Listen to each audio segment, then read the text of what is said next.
प्रिय मित्र, अज्जे सचिगाल कार्यक्रम में पां सभा शिक्षक जे 10वें अध्याय जी 7वीं कलमનું अज्ञा अभ्यास करींदासीं। 10वें अध्याय में बुद्धि के मूर्खाईનું उत्तम लेखी में આવી है। गए कार्यक्रम में नेर्यो वो कि थोड़ी मूर्खाई मिड़े ज कम ते पाणी फिराए देती। मूर्ख पंहिंजे जीवन से मूर्खाई करे तो, इन जे कम से मूर्खाई करे तो, इन जे कुछे से मूर्खाई करे तो, पण ईश्वर परायण व्यक्ति पंहिंजे रस्ते विશે ખાસ વિચારી હતી। હું ઈશ્વરજા વચન ને આજ્ઞા પ્રમાણે पंहिंजा પગલા ગોઠવે તો ને પગલા ભરે તો, બોલે તો અને વર્તે તો, કારણ કે હું ઈશ્વર પરાયણ વ્યક્તિ आहे ને હું મેળે ઈશ્વર જે વચન में जा શીખીને કોરો સત્ય आहे હું જાણીને એન પ્રમાણે पंहिंजा પગલા ગોઠવે તો અને પગલા ભરે તો। મિત્ર, મૂર્ખ જડે ઊંચો સ્થાન में पुजे तो तॾहिं पाप ऊंचे स्थाने वीहे तो ने आध्यात्मिक नैतिकता आटार में आरोटे थी। हाणे पाण अॻियां नरियूं अॼु जे कार्यक्रम में शुरूआत कईंदे सभा शिक्षक पुस्तक जे 10वें अध्याय जी 7वीं कलम सुणो। हिते चवनि था कि आऊं चाकर के घोड़े ते चढ़ेला ने अमीर के चाकर नीचे पगे हलदे ॾिठा आहीं। मित्र, हिन वचन प्रमाणे मूर्ख ने मेहनत करींदल व्यक्ति पण मुभेदार खासो जीवन जीवे थी ने ऊ वधारे शौक साहिबी से रहती ऊ जणाए में आयो है। घणे सामान्य ॾेखांदा वें अहिड़ा लोग पण पैसे टके सुखी वहता, उन्ही वटे मोटर गाॾी बंगला वहता, जॾहिं मेहनत करींदल माण्हू वटि पराणे पंहिंजो गुजरान हलाए थो। हाणे पाण अॻियां नेरियूं 8वीं कलम सभा शिक्षक अध्याय 2 कलम 8। जेको खॾो खोदे तो ऊज इन में पवंदो ने वाड़ में जेको घस करे तो इनके सप विगड़ंदो। मित्र, कोई पण व्यक्ति पिंड जेको खोदे आहे, पिंड जेको वावे आहे, इन जो फल मेળવે વગર રહે નતો। કંઢા વાવીંદલ કંઢા જ વઢે તો। મિત્ર, પાપ કરીંદલ વ્યક્તિ इन जो परिणाम भोगवे वगैर रही सके नतो। बाइबल प्रमाणे पाप जो परिणाम मरण है। शारीरिक ने आध्यात्मिक ही बॉय मरण में जा छुड़ाईंदल ने जीवन ॾींदल ईश्वर पुत्र प्रभु यीशु ख्रिस्त आई। मित्र, जो आजे पाप जी माफ़ी आके प्रभु यीशु ख्रिस्त में मिली वे ने ते छतां ऐं पाप में अॻियां वधो तो इन जो परिणाम आके मिलंदो। तंहिंला पाप जी क्षमा मेળવીને उहो भयंकर खाई में जा खॾे में जा बची विनो उज खासो आहे। हाणे नेरियूं 9वीं कलम। जेको पाइण खसेड़ींदो इनके ऊ लॻंदो ने लकड़ो कपिंदल लकड़े सेज जोखम में पए थो। मित्र, वाट जो नड़दल पाइण खसेड़े जी ही ॻाल्हि न आहे। ज़मीन जी हद वताईंदल निशान जे पाइण जी ही ॻाल्हि न आहे। जेको ॿिए जी ज़मीन पचायला निशानी जा पाइण खसेड़ीअ था ऊ जोखम में मुश्किली में अची पवंदा।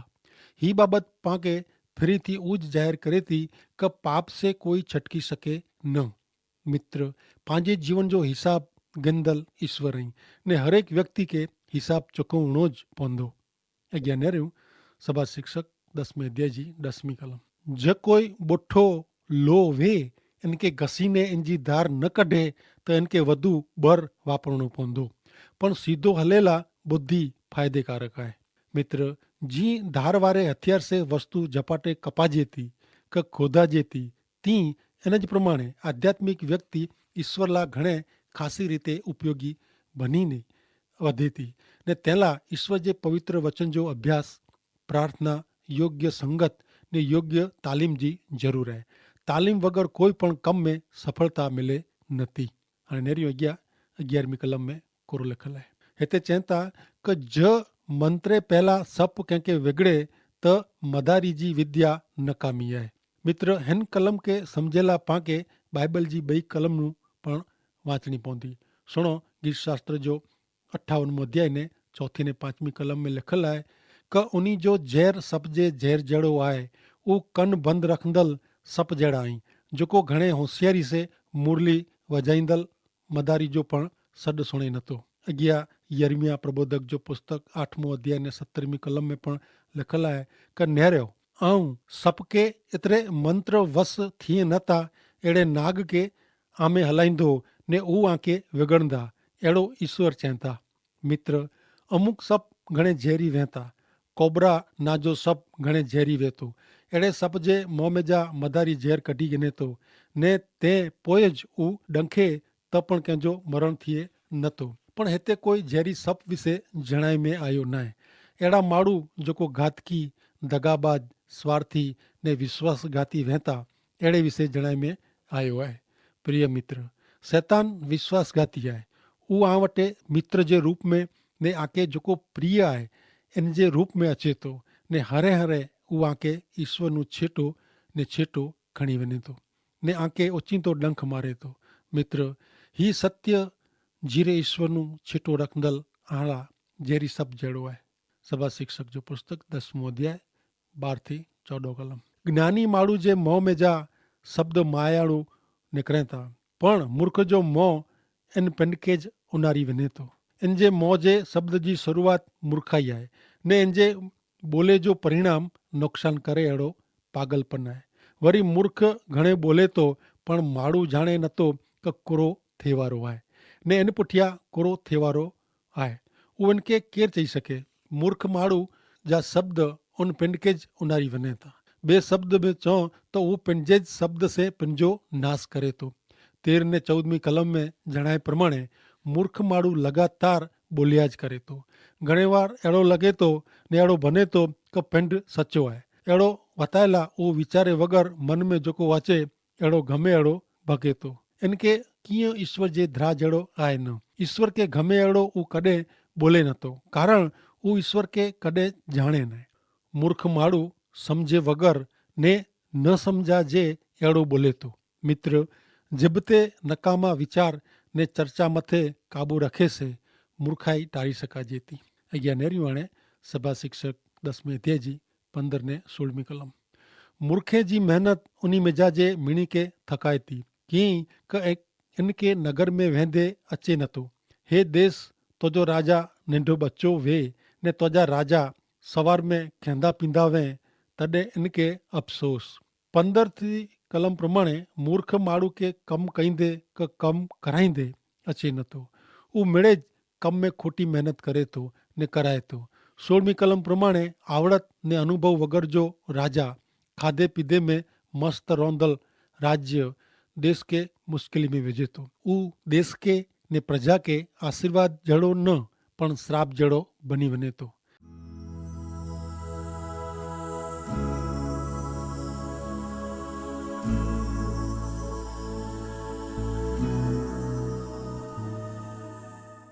अॻियां नेरियूं 10वें अध्याय जी 17 थी 20 कलमूं।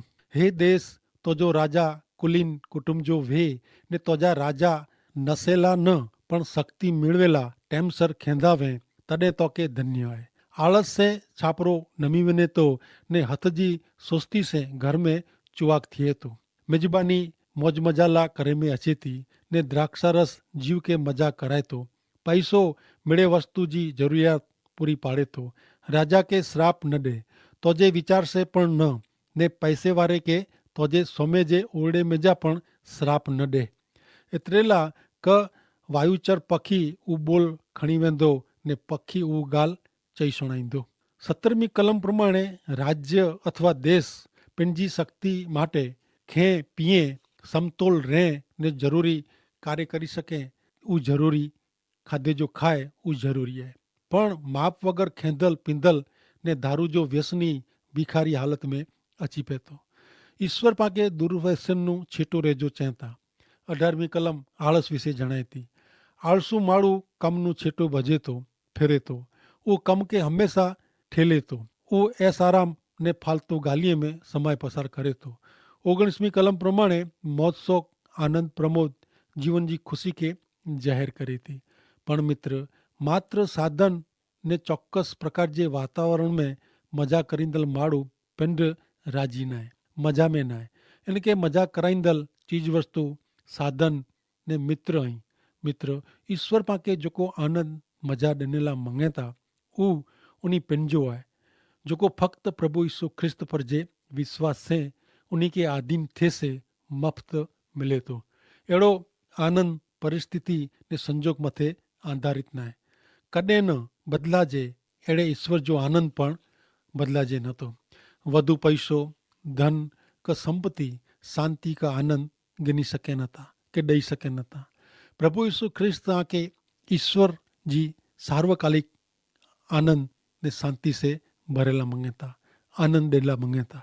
हाणे हलियो 20वीं कलम में राजा अधिकारी के सम्मान देने जे बारे में जणाए में आयो है।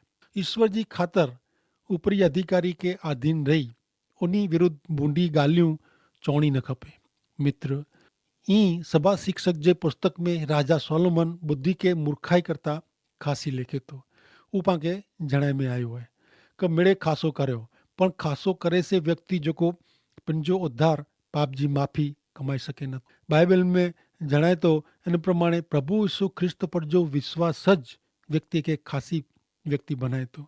व्यक्ति के बाराનું ખાસા થેજી જરૂર ન પણ પહેલાં એનજે હૃદય પરિવર્તન થયું ખપે ને પોइ એનજે બારા જે જીવન में ફેરફાર અચિંદા જ। प्रिय मित्र, प्रभु यीशु ख्रिस्त हिन पृथ्वी ते आके नवो जीवन ॾियण लाइ आया ने उहो भरपूर जीवन ॾिए था, तॾहिं उन ते विश्वास करी उहो मेળવી गिनो। भले हाणे पाण अॻियां नेरियूं त सभा शिक्षक जे 11वें अध्याय जी शुरूआत कंदासीं। हिन अध्याय में पाके अहिड़े भले माण्हू विषय जणाए में आयो आहे कि जेको नैतिक माण्हू तरीक़े पिंड के ओळखाए थो। उहो पंहिंजे जीवन के हुंफाड़ो रखे थो ने नौकोसो जड़ो रखे थो। उहो मीणी के राजी रखे ला प्रयत्न करे थो। उहो ईश्वर के न पण ईश्वर जे धारा धोरण जे भोगे माण्हू के दुनिया के राजी रखेला मंगे थो। मित्र, सस्ती ने हल्की लोकप्रियता नुकसानकारक निवड़े थी। तो सुनो सभा शिक्षक जो पुस्तक 11मो अध्याय तंहिंजी 1 ने 2 कलम। हिते लिखल आहे कि तोजो अन पाणी ते विझ, एतिरे लाइ कि घणे ॾींहं पोइ उहो तोखे पाछो मिलंदो। सत के हा वरी 8 के पण कींक भाग ॾे, एतिरे लाइ कि पृथ्वी ते कहिड़ी आफ़तूं अचींदी उहो तूं ॼाणे नथो। हिते भलो करे जो ख़ासो करे जो जणाए में आयो आहे। जॾहिं पण तक मिले तॾहिं ईश्वर इच्छा प्रमाणे झड़पी गिने जो पाके चे में आयो है ने मेहनत करी इनके पूरो करे जो जणाए में आयो है। इन जो बदलो चौक्कस मिलंदो ज। जॾहिं पां भलो कयूं तॾहिं मिणी जो भलो कयो खपे। जेतिरी ॿिए जी वधू भलाई कई हूंदी एतिरो पंहिंजो भलो थींदो। जेको मदद कईं था उन्ही खे मदद अवश्य मिलंदी। 11मो अध्याय 3 ने 4 कलम। जीअं वॾर वरसाद में भरियला वहता उहो पृथ्वी ते ठलवाए वञे था। जेको झाड़ दक्षिण तरफ़ क उत्तर दिशा तरफ़ छणे त उहो जिते पए होते ज रहंदो। माण्हू जेको पवन ते ध्यानु रखे थो उहो वावींदो न ने माण्हू जेको वॾर नेरिया करे थो उहो कपणी करींदो न। मित्र, कोई पण मुश्किली अची पए इन पहिला पाके ख़बर वे त इन में जा बची सघूं था। पण जो ख़बर न वे अजाण वो त कुर थिए। प्रभु यीशु ख्रिस्त के पुकार कयूं तो इन में जा बची सघूं था। ने मित्र, समय परिस्थिति प्रमाणे कम कयूं उहो ज़रूरी है। पवन जे टाइम में कपणी कई खपे ने वरसाद जे समय में वावेतर का रोपणी कहिड़ी खपे। सभा शिक्षक 11मो अध्याय 5 ने 6 कलम। वायु जी गति कुरो है ने गर्भवती ने पेट में हड्डा कहिड़ी रीते वधे था उहो जी तू जाणे नथो तीं ईश्वर जेकी कम कईं था उहो मिड़े तू जाणे नथो। सवार जो बिज पोख ने सांझी जो तो जो हथ पाछो खेची न रख, एतिरे लाइ कि ही सफल थींदो क उहो सफल थींदो अथवा उहो बॉय सरखी रीते सफल थींदा उहो तू जाणे नथो। मित्र, शारीरिक बंधारण जे टाइम में उहो शरीर बंधारण कहिड़ी रीते थिए थो ने शरीर जी रचना कहिड़ी रीते थिए थी उहो अजाइब जहिड़ो आहे। अहिड़ी ज रीते ईश्वर पवित्र आत्मा से नवो जन्म थिए थो उहो पण अजाइब आहे, रहस्य आहे।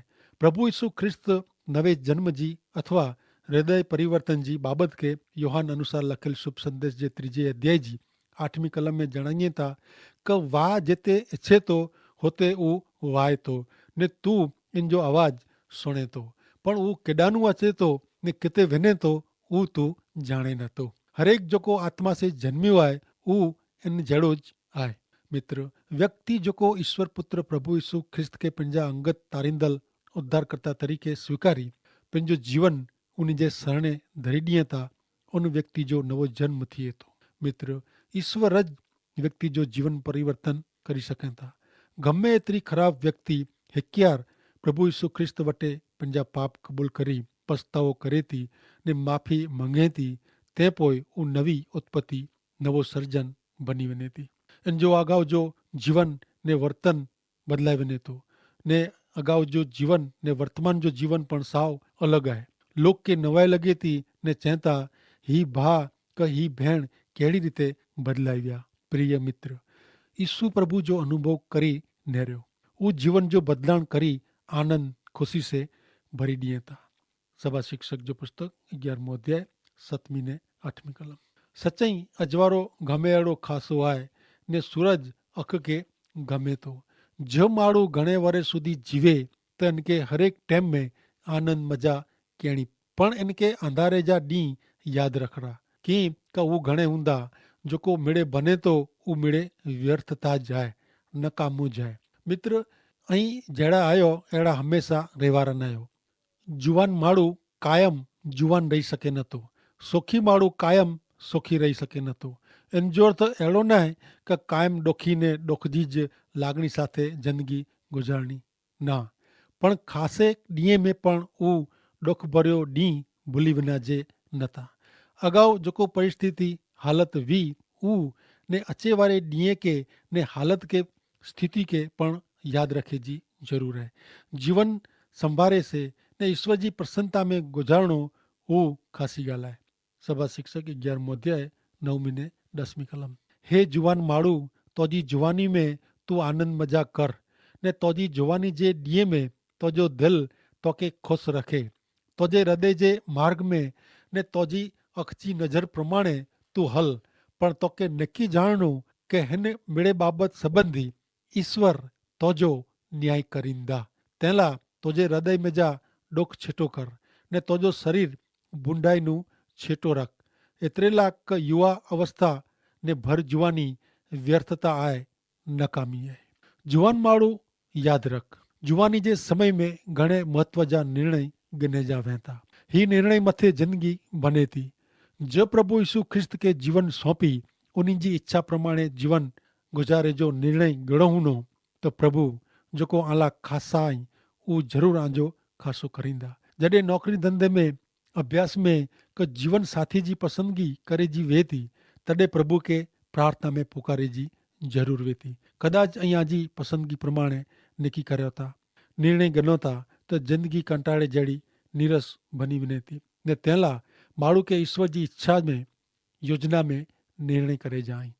प्रिय मित्र, अहीं कोरो पसंद करींदा, अहीं कोरो पसंद क्यों आयो, अहीं जेकी करी रहा आयो करे जा आयो जो वो ईश्वर जी पसंदगी ने इच्छा प्रमाणे ना है तो ईश्वर जरूर आंजो न्याय करींदा ज।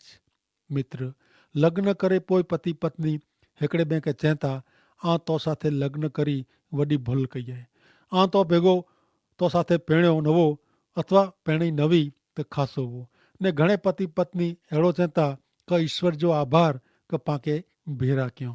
प्रिय मित्र, आजी पसंदगी जो परिणाम आके भोगवे जो है। तेला ईश्वर जो को आजे जीवन जी संभाल रखें था उन्हीं के पुछो। ईश्वर इच्छे था कि आजे जीवन जो हरेक निर्णय उन्हीं जी इच्छा प्रमाणे थिए जेथी अहीं आशीर्वाद मेळवी सको। अहीं कीअं पण निकी कर्यो निर्णय कर्यो ते पहला अहीं प्रभु यीशु ख्रिस्त के प्रार्थना करी सको था, हे प्रभु हिन निर्णय माटे आजी इच्छा के मूंखे जणायो। मित्र, अहीं थोड़ा डी महीना प्रार्थना में गारियो, असांखे कागर लखो, पवित्र ग्रंथ बाइबल जा पवित्र वचन वांचो ने ईश्वर आके योग्य चौक्कस निर्णय करे में निकी करे में मदद करींदाज। 10મી कलम प्रमाणे आंजे निर्णय में पाप, स्वार्थ, बूंढाई, दगो न होना खपे। जहाँ के कोई निर्णय करे में अशांति लगंदी वे तो निर्णय गिने में तकड़ करी जा न। जडे आके उन निर्णय में ईश्वर शांति दिए एतरे क ईश्वर के अधीन रही निकी क्यों हुनो निर्णय गिणो हुनो ताके अशांति लगनी न। मित्र, ईश्वर आजे जीवन के आशीर्वाद से भरेला मंगे था। शरत इतरी जाए कि अहीं आजे जीवन के ईश्वर जे पवित्र हाथ में सौंप्यो। तेला ईश्वर पिता के आशीष दियो। आमीन।